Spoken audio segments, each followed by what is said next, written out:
जय श्री राधे कृष्ण। आइए आज आप सब सुनेंगे गुरुवार व्रत की कथा। प्रत्येक गुरुवार को जो कि भगवान बृहस्पति देव की कृपा प्राप्ति के लिए व्रत को धारण किया जाता है। जो भी भक्त सच्ची श्रद्धा के साथ, नियम और निष्ठा के साथ गुरुवार का व्रत धारण करते हैं तो भगवान बृहस्पति देव की कृपा से उनके सभी प्रकार के दुख और कष्ट दूर होते हैं तथा सभी प्रकार के सुख और समृद्धि की प्राप्ति होती है। गुरुवार के दिन चाहिए कि इस दिन केले के पेड़ के नीचे जो कि अच्छी प्रकार से साफ सफाई करके वहाँ पे आसन लगा करके गुड़ मिश्रित जल जो कि केले के वृक्ष में डालनी चाहिए। एक दीपक प्रज्वलित करके भगवान बृहस्पति देव को विशेष प्रकार से जो कि पीला पुष्प अर्पित करे, पीला चंदन अर्पित करे, धूप और दीप दिखाए, अनेक प्रकार का नैवेद्य अर्पित करे। विशेष करके गुड़ और चने के दाल का भगवान को भोग लगाना चाहिए, मुनक्के का भोग लगाना चाहिए और फिर गुरुवार व्रत का कथा श्रवण करनी चाहिए। जहाँ पर भी केले का वृक्ष ना हो तो आप भगवान बृहस्पति देव की फोटो या प्रतिमा रख करके उनका पूरे विधि विधान के साथ पूजन करें। भगवान बृहस्पति देव अपने भक्तों के सभी प्रकार के मनोरथों को सिद्ध कर देते हैं। तो आइए सुनते हैं गुरुवार व्रत की कथा। तो बोलिए प्रेम से भगवान बृहस्पति देव की जय, भगवान विष्णु की जय, माता लक्ष्मी की जय। कथा के अनुसार प्राचीन काल में एक बहुत ही निर्धन ब्राह्मण रहता था। उसके कोई संतान न थे। वह नित्य पूजा पाठ करता। उसकी स्त्री ना स्नान करती और न ही किसी देवता का पूजन ही करती थी। इस कारण ब्राह्मण देवता जो कि बहुत दुखी रहते थे अपनी पत्नी को बहुत समझाते किंतु उसका कोई परिणाम ना निकलता। भगवान की कृपा से ब्राह्मण के यहाँ एक कन्या उत्पन्न हुई। कन्या बड़ी होने लगी। प्रातः स्नान करके वह भगवान विष्णु का जप करती। बृहस्पतिवार का व्रत भी करने लगी। पूजा पाठ समाप्त कर जब पाठशाला जाती तो अपने मुट्ठी में जौ भरकर ले जाती थी और पाठशाला के मार्ग में डालती हुई जाती थी। लौटते समय वही जौ जो कि स्वर्ण की हो जाते थे तो उसको बीन कर घर ले आती थी। एक दिन वह बालिका सूप में उन सोने के जौ को फटक कर साफ कर रही थी कि तभी उसकी माँ ने देख लिया और कहा कि हे बेटी, सोने के जौ को फटकने के लिए सोने का सूप भी तो होना चाहिए। दूसरे दिन गुरुवार था। कन्या ने व्रत रखा और भगवान बृहस्पति देव से सोने का सूप देने की उनसे प्रार्थना की और कहा कि हे प्रभु, यदि सच्चे मन से मैंने आपकी पूजा की हो तो मुझे सोने का सूप दे दो। बृहस्पति देव ने उसकी प्रार्थना स्वीकार कर ली और रोजाना की तरह वह कन्या जौ फैलाती हुई पाठशाला चली गई। पाठशाला से लौटकर जब वह जौ बीन रही थी तो बृहस्पति देव की कृपा से उसे सोने का सूप मिला। उसे वह घर लेकर आई और उससे जौ फटक कर साफ करने लगी, परंतु उसकी माँ का वही ढंग रहा।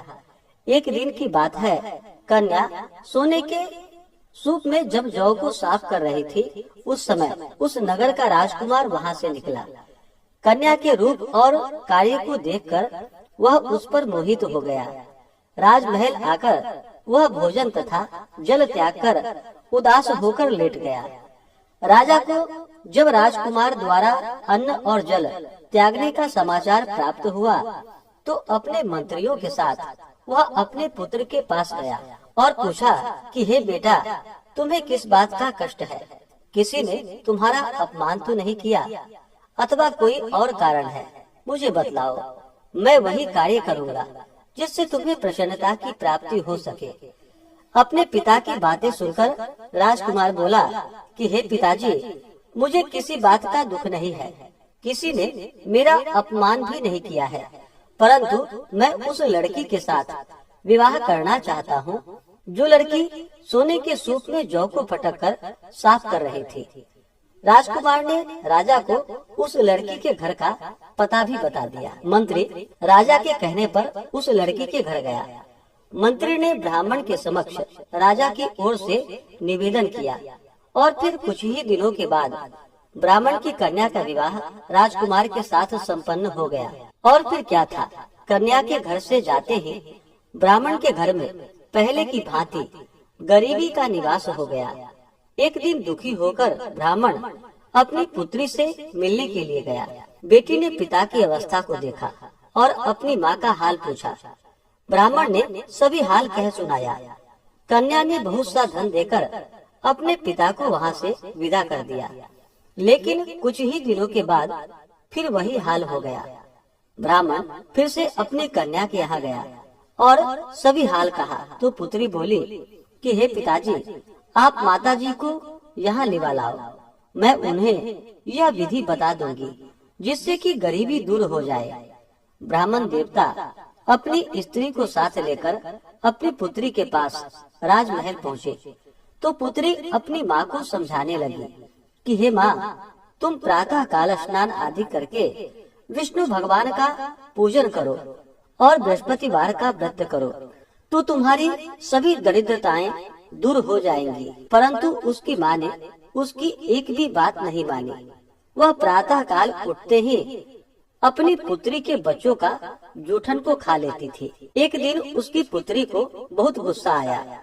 उसने अपनी माँ को एक कोठरी में बंद कर दिया और फिर प्रातः उसे स्नान आदि करा करके उससे पूजा पाठ करवाया।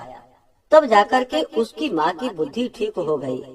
इसके बाद नियम से पूजा पाठ करने लगी और प्रत्येक बृहस्पतिवार को व्रत भी करने लगी। और फिर इस व्रत के प्रभाव से मृत्यु के बाद वह स्वर्ग को गई।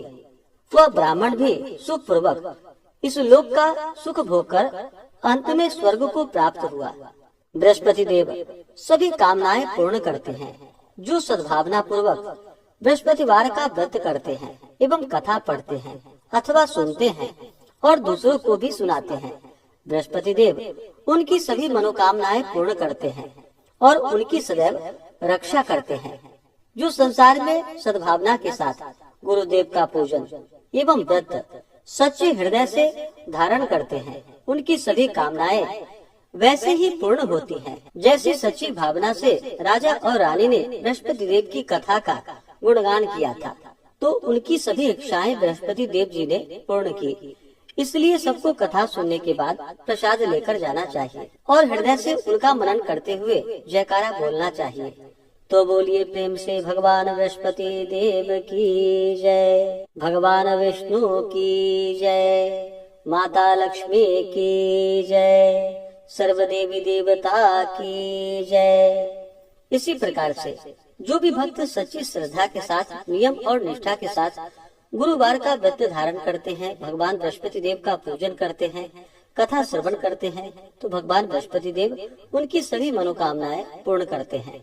गुरुवार के दिन जो भी भक्तजन व्रत को धारण करने वाले हैं, गुरुवार के दिन कुछ बातों का ध्यान भी रखना चाहिए। गुरुवार के दिन इस दिन शुद्ध और सात्विकता का पालन करना चाहिए, ब्रह्मचर्य का पालन करना चाहिए। इस दिन बाल, दाढ़ी, नाखून आदि नहीं काटने चाहिए। इस दिन पूजन में पीले वस्तु का प्रयोग करना चाहिए और भोजन में भी पीले वस्तु का प्रयोग करना चाहिए। इस दिन नमक ग्रहण नहीं करनी चाहिए, बाल, दाढ़ी, नाखून नहीं काटने चाहिए, साबुन सर्प का प्रयोग इस दिन नहीं करना चाहिए और पूर्ण श्रद्धा भक्ति भाव के साथ भगवान का पूजन, कथा श्रवण, आरती करनी चाहिए। इससे भगवान बृहस्पति देव अति प्रसन्न होते हैं और अपना कृपा प्रदान करते हैं। तो आशा करता हूँ कि यह जानकारी आपको अच्छा लगा हो।